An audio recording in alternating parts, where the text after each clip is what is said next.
Hey guys, Ossifer here, and I've been waiting a while to do this. I've been planning on doing it. It's been sporadic here and there, but I'm finally getting to do it. I'm going to review a game that I enjoy a lot. It is Fantaji. I'm going to hand my phone to my sister so she can hold it and as I go over this stuff. So Fantaji is... This is basically the guidebook for Fantaji. It is a game, if you know D&D or anything similar to D&D, it's kind of like that, but it's, instead of being like, you're being attacked by something now, what are you going to do? And then you roll a 20, and you can see if you do it or you don't. This is all based by a story. And this is actually a business card from the company, wherever I met them at the con, but it's actually a playable character, and that is the face of the man that made the game. Really nice guy. In this bundle we got, came with the book, this box, and I'm really sorry for the condition of this box. It got all squished during my sister's moving, but all the cards are still in good condition. It's just the outside of the box got a little squished up. Then in the bundle I got a little preview bag of D10s. This is now my little personal bag of D10s. And the thing about these is they are customized with the company logo, Anthropos Games. Really, it's really fine, nice, detailed dice too. I really enjoy the fact that I have my own little bag of D10s too. And with it, we got these four, I guess you call them tile or bag or character things. These is just a bag of blank sheets where you use Excel markers or any dry erase marker, and you write stuff down on it and just clean it off. There are all these cards are laminated cards, as I will demonstrate right now. If you mark on the card, then you just, so all these cards are reusable, and it is really nice to have that type of touch to it. And this is just blank cards, so mark conditions or stuff like that in. But then you have your character packs, and this is probably my favorite character pack because it is like your medieval kind of one, which is kind of the type of genre I like to roll with, because knights. Inside it, you have your main character tiles, but you have your extra tiles. You have a knight's mount. You have this thingy. I'm not even going to try to pronounce it. I'm horrible at English anyways. You have your summoner's swarm. And you have, this is a condition tile. This will be used, or it's a provoke a condition. This tile can be used by certain characters to just be like, I'm choosing to do this, and it's a set thing within the game now. Then you have, I'm guessing if you have all four packs, we actually have a Jabberwocky. But within the medieval pack, you get, or the red deck, you get the eyes of the Jabberwocky. And then your characters you get are the knight, the marshal, the philosopher, the summoner, and the scoundrel. And in my personal opinion, the knight's my favorite, but that's just me. Then you have your blue deck.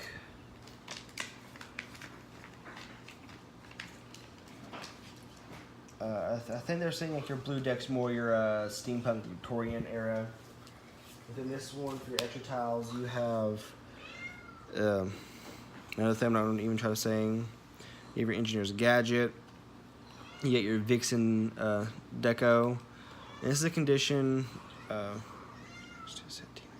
This is like a healing condition, or from what I mean from it's a healing condition.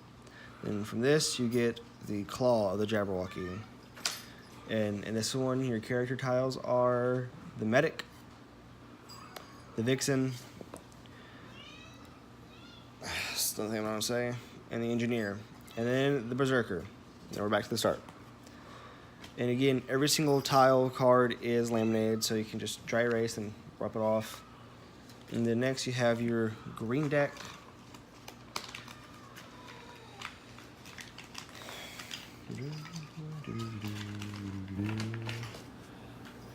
Alright, within your green deck you have your Kingpin's Henchman, your Marksman's Spotter, a condition for the Marksman called Line of Sight. This states that the Marksman will have a clear shot for his next attack phase where he will attack the enemy that he has put the condition Line of Sight upon. Then you have your Icon's Instrument. I'm not going to try to say the name of the instrument. And then you have this is next. You have the Fangs of the Jabberwocky. So I'm assuming there's another pack. It's called the Anime Pack. And then I'm assuming that one will have the body of the Jabberwock. Within here, your characters are the Kingpin, the Ranger, the Marksman, the Maverick, the Icon. And all these tiles go to certain characters. A lot of characters won't have an extra tile, some of them will. Then another thing we have is you can get these, they're in the book, but an easy way to get them is if you go to anthroposgames.com, they have a PDF file in their downloads. You can just print these off. It's 2 little character sheets, and you use this to set up your own little characters. And the thing I found really interesting is within the Fantaji book itself, I believe it is page 55, I was looking at it earlier today.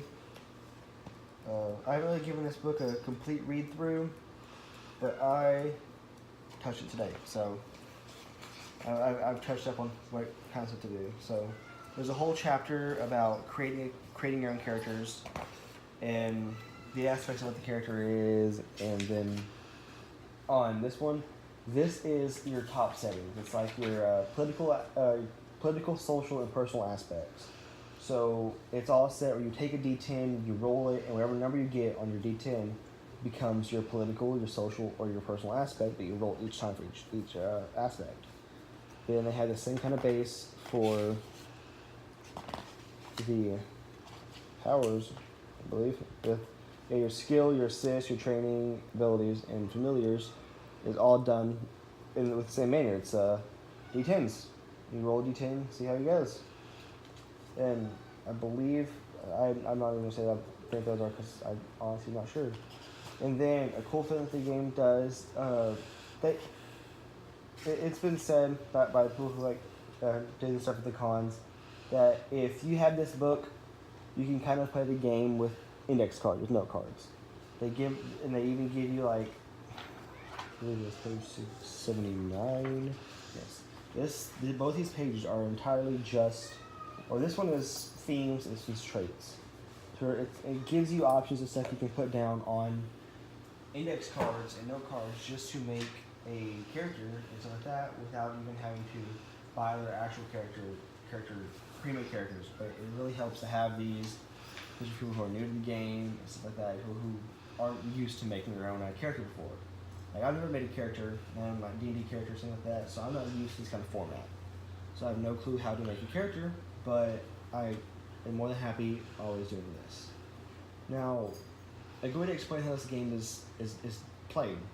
It's all story-driven, you can say. That's like basically the easiest way to describe it is it's all a big story. What you see is, say you are playing as the knight. So this is who you are. Well, the knight has his pick your extra tile. The knight has his mount, because what's a knight without his trusty steed? So the way the game is you want to tell a story using the character's traits. So the character's traits are listed beside them. And then their extra tiles sometimes also have a trait. So if your character has an extra tile, that trait of their extra tile also becomes theirs. So the way the game is based is that you are facing your opponent, which would be the game master, the guy who's making the story. And he'll set out something like, let's say we're gonna fight, let's see if I'll do in to see that we're fighting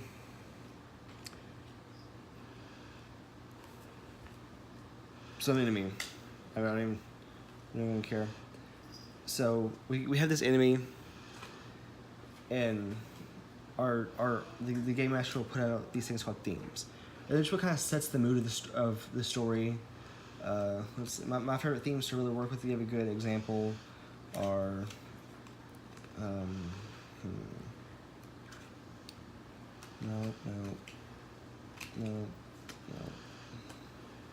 Here we go. Yep, but the last three, that makes sense because that's normally what happened. Blood on the tracks, off the rails, hack and slash. My three favorite things to use, especially as an example with the knight, because the knight, that fits perfect with his traits and what you can do. So let's say a story that we're going to tell is that the knight, I'm sorry, my sister has cats and other animals making noise.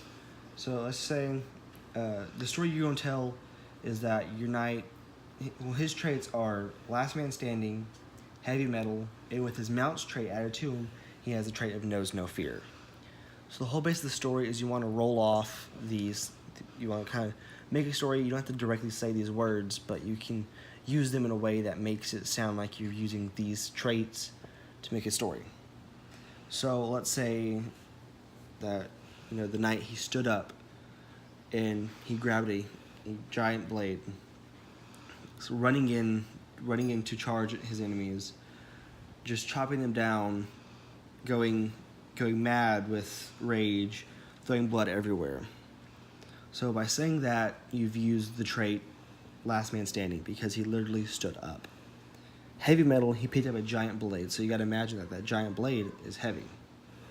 Then knows no fear, he just charged in at a who knows how many people to take him out. Well, he's literally throwing blood everywhere. Hold on. Throwing blood everywhere, so blood on the tracks. He's going mad, so he's off the rails, and he's chopping people down, so he's hacking and slashing. So you've used all those things, so that's a total of 3. And what you want to do is you want to try to hit as many of these as you can to roll dice. The more things you can hit, the more things you can roll off of, the more dice you get to roll. And as you progress through the game, you can collect something called drama. You can represent drama by either buying the drama tokens from them or using index cards with 20 pieces of paper and using those as like drama tiles. And then you'll just, you'll put them down, and that's how you collect drama. Each tile of drama you get adds another dice to roll. So say you have a stack of 2 drama tokens. Then you hit all 3 of those, that's 5, plus these 3, 6 plus 2, it's 8. So you can now roll 8 of the 10 dice you have for the game. Because you kind of want to play the game with 10 d10s because it's a good number with how high you can actually hit. You can get even more dice, but it helps to kind of, the more dice you have, the better chances of a success you get. And the way to determine a success is by the number you land. So I'm not going to go into full detail of the entirety of the game because that would take quite a bit. But so let's just say you gotta roll. 5 and 5 that you can out. So you get to roll 5 dice. You roll. I got an 8. That's a high 8, a high 9. That was a 5. 5 or 6 and a 5. That's got a 1. So those are my dice rolls. Then, the enemy tells their side of their story of their attack move, again, using these themes in their enemy trait. So this one will use Mad as a Hatter. That would be a trait I would use. Try to use something like that. So, again, he's going crazy, and going crazy would fit both Off the Rails and Mad as a Hatter. Then, they'd roll. They have a high 7, a 4, a 2, a 6, a 5. That works perfect. In this case, I had the highest rolls, which means I had 2 success over, right? Yes, two perfect successes because there are 7 took out my 6, so it really doesn't matter. So anything, I've now got that, they have nothing compared to what I have. So these 2 will become 2 blocks of damage. Normally an enemy, like, say if the enemy was the marshal, he'd lose one of these. That would be considered a stress wound. So it's a fatal wound, a stress wound, and then a flesh wound. These you can live with. These kind of start affecting the way your character's stats are. And this, you are almost useless, basically. That's the worst. That's the worst to happen to you. Now there is also something in case you roll a 10. A 10 is a critical success. It's the highest when it's what you really want to strive for is getting 10s. That means no matter what, as long as they don't roll a 10, you got to hit. Now say you rolled a 10 and they rolled a 10. You can do one of two options. At cons, they prefer to use power clashing.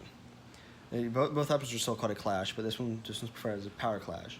What it is if you both only had a 110 roll, then y'all both do one block of damage to each other. So I both take 1 damage. Say if I had 3 and they had 1, I take 1 damage. They take 3. If vice versa, however it goes. And then, or you can do clashing, where basically it's your enemies lock into combat, but because of the force of the combat, they're blown back. If you ever watched anything like Dragon Ball, it's basically them fighting for a little bit and then they throw back. That's what a clash would be considered like this. And this game might sound confusing to you, but honestly, don't let it. I played this game probably in a total of 4, maybe 5 times, and that's it. But those 4 or 5 times made me know, without a doubt, in my mind, that this game was amazing. I had full belief that this game would be something great for me and my friends to do.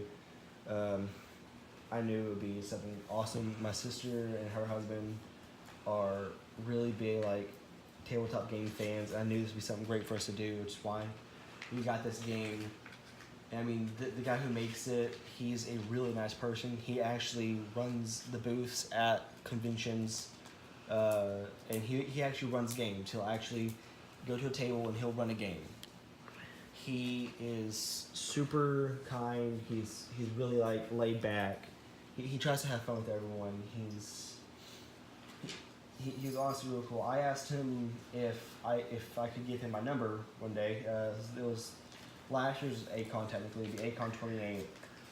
I asked him if I could give him my number and if he would send me a text whenever they had a game going, because I love playing this game and I wanted to make sure I would get to play as much as I could there. Because honestly, we didn't know if we were going to get the game. And we really didn't, but after a lot of talking, we decided to actually get it. And it was worth the buy. I mean, it was honestly amazing. And I am glad to be able to help these guys get the word of their game out, because this is amazing. I enjoy every... Oh, hey, look, a 10. I enjoy every moment I spend playing this game. It's phenomenal. Yeah, these guys are really nice, and they're funny too. I mean, we were playing this year, and what ended up happening was Calvin. He was running the game that day. He was like, "I want my guys to do this whenever they attack you," and he looked actually saying what he wanted, and there was no themes, no traits he had set out that would work for what he said they wanted him to do. And he kind of was like, we all kind of laughed at it, but he then found a way to get a trade in there. I think we gave him, I guess this could count because he's having doing that, so he got 1 dice to roll. It was kind of funny.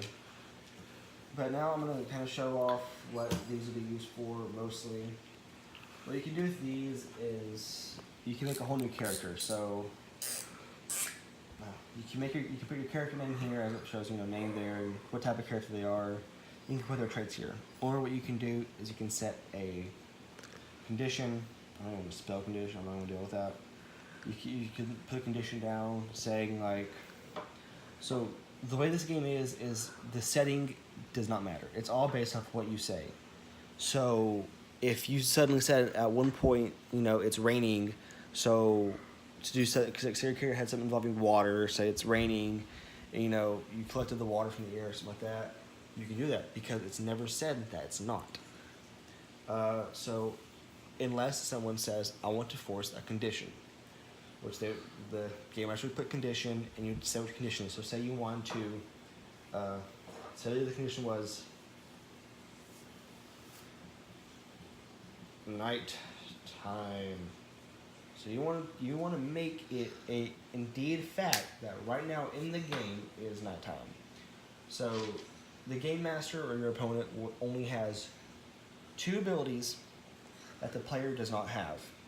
The first ability is to set the difficulty of a condition, and the second one is to, like, I forget what they said. It's like to put upon enemies, to make your thing a little more difficult. So let's say, okay, nighttime.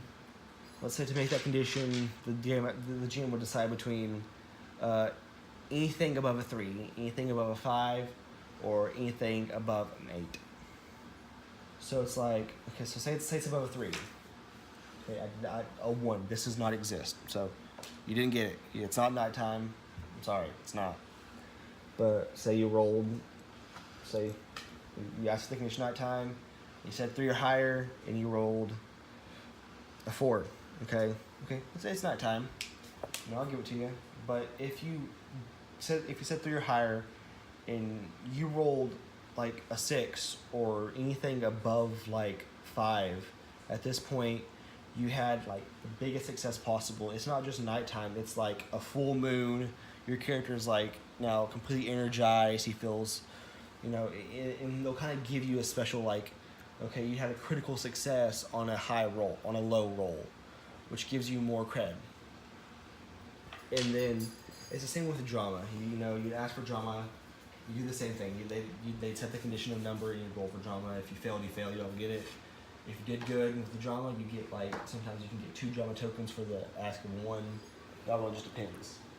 And the way this game is, it's amazing to play. It's fun. It's active. People get really into it. I've seen when I was waiting for a game to open one day, there was a crowd beside me playing, and they were throwing their arms, or like jumping by their chairs. They were getting really into it. It was fun to watch. It's amazing to see how people just get relaxed and into their zone at cons. And it's fun to see how people can do that with role-playing games. And you see a lot of game shops and stuff like that, places that have these, because people get to express themselves in a way they normally don't. And Fantaji is a great way to do it. I know I'm posting a lot about Fantaji on my Twitter. Not really much on Instagram. I'm not that big on Twitter, so go follow me there. It's Oscar2000, just like me on YouTube. And tonight, somewhere around 1, maybe 1:30ish, hopefully not 1:30ish, we will be recording a live stream of this. Most of y'all will probably be asleep, so it'll be mostly a live stream that will be viewed later on. But we're hoping to get the creator of the game, maybe, I'm not sure. I'm hoping he sees it, because I think he has like things set up where if he gets notified of his game being posted, he might pop up out of nowhere. But hopefully we'll get people that are really interested in Fantaji, because I really want to get this game out there. I think it's been around since 2012, maybe before. I'm not quite sure, but it is great. I think this is I think this is the first game he made, maybe the second, but it's great. It's really fun, and I had my first con. My first con was A-Con. It was A-Con 27, and it was a blast, because there were 2 days where we went to I believe it was the Omni that had it, and we played this game. We went in there, we found a table, we played, and we loved it. And we continued the campaign that we did the day before, or earlier that day when we came back. And it was just a really fun experience, because he didn't forget the fact that we had been here when we played the campaign. He remembered the campaign we played. So that was really interesting to see. So this game is fun. If you ever go to cons like A-Con, I know he goes to A-Con, go to wherever the tabletop games are. Find Anthropos gaming booth, talk to him. This game is amazing. I really recommend you to buy it. It's fun for everyone. So I really think that's all I have for going over this game. Just if you're not sure about role-playing games, give this one a shot. If you're like, oh, no, I don't think I'll be able to get into it, you know, D&D is kind of not my stuff. Well, this isn't my D&D. It's has the same format, but completely different play style. So I really recommend you getting into something like this. It's really fun. Everyone can do it. So I think that's all I have for this. Zosper, signing out. See ya.